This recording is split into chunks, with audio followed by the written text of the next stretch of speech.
Hello there guys, and welcome back to a brand new Star Wars Hunters update concept. Today I have the update concept for A New Hope. I was going to do Solo and Rogue One first, but I felt a lot more keen to do A New Hope today, so I'll do Solo and Rogue One after I've done the concepts for all 9 episodes.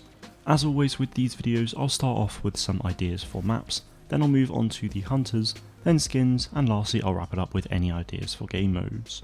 Jumping right into the maps then, I think it's worth saying that Tatooine already takes up 4 of the 10 maps in the game that we currently have, and I went over a bunch of new maps for Tatooine that could be added in the update concepts for episode 1 and 2, so I don't really feel like there are any others at this point in time that I'd like to see added to the game. The next location in the film is the Death Star, and even though it's not a planet, I think it could have some really cool maps added to Hunters. Firstly, I think it would be cool to have a Huttable map in the hangar bay, where these platforms go up and down, which ultimately change the map every now and then. Secondly, I think it would be great to have an escort map start from the prison block and end in the hangar bay. From the prison bay you could then extract some random VIP target that can't be killed, a bit like what I said for the invisible hand escort map in my episode 3 concept last week. And finally for the Death Star, I'd love to see a map for control where the middle of it is the tractor beam control panels that Obi-Wan uses to allow the others to escape. I personally think that these 3 maps would be awesome to see, and they incorporate all the key features of the Death Star from the film.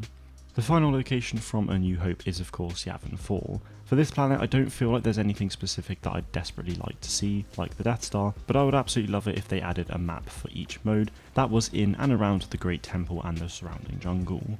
I felt like Star Wars Battlefront 2 from DICE expanded Yavin 4 really nicely, so it would be cool to see that influence some Hunters maps as well. Moving on now to the potential Hunters, there aren't really many that I could think of, as most of the characters that are in A New Hope already have influence on characters in the game, and I've already mentioned Tusken Raiders before and done a Hunter concept for them as well, so there isn't really much for me to do on that front. I do think it would be cool if they added some kind of typical cantina sleazebag, as Obi-Wan calls Mos Eisley a wretched hive of scum and villainy, so that would be interesting to see, but I'm not really going to look too much into that. I'll now go over some skins, and honestly I think there are some really cool ones that could be added to the game based off of the film.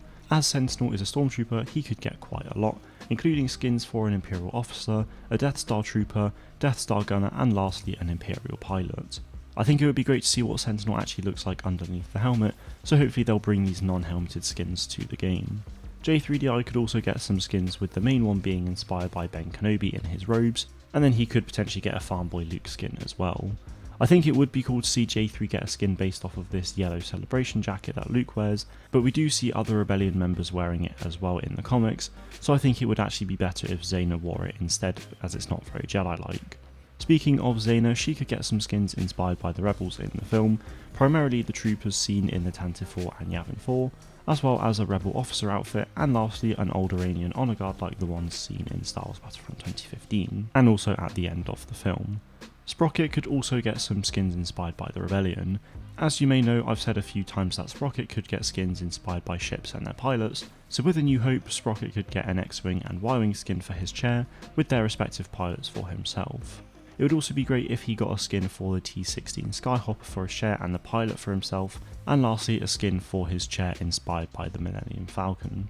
The final 2 skins that I'd like to see added to Hunters inspired by A New Hope is a skin for Slingshot inspired by Luke's X-34 Landspeeder, as Slingshot seems to be getting some skins inspired by speeders, and then a Darth Vader skin inspired for Reeve. Obviously I wouldn't want Reeve getting a full on Darth Vader costume, as that would be a bit odd, but some kind of inspiration would be really cool. To wrap things up for this video, I do have a game idea that I think would work quite well.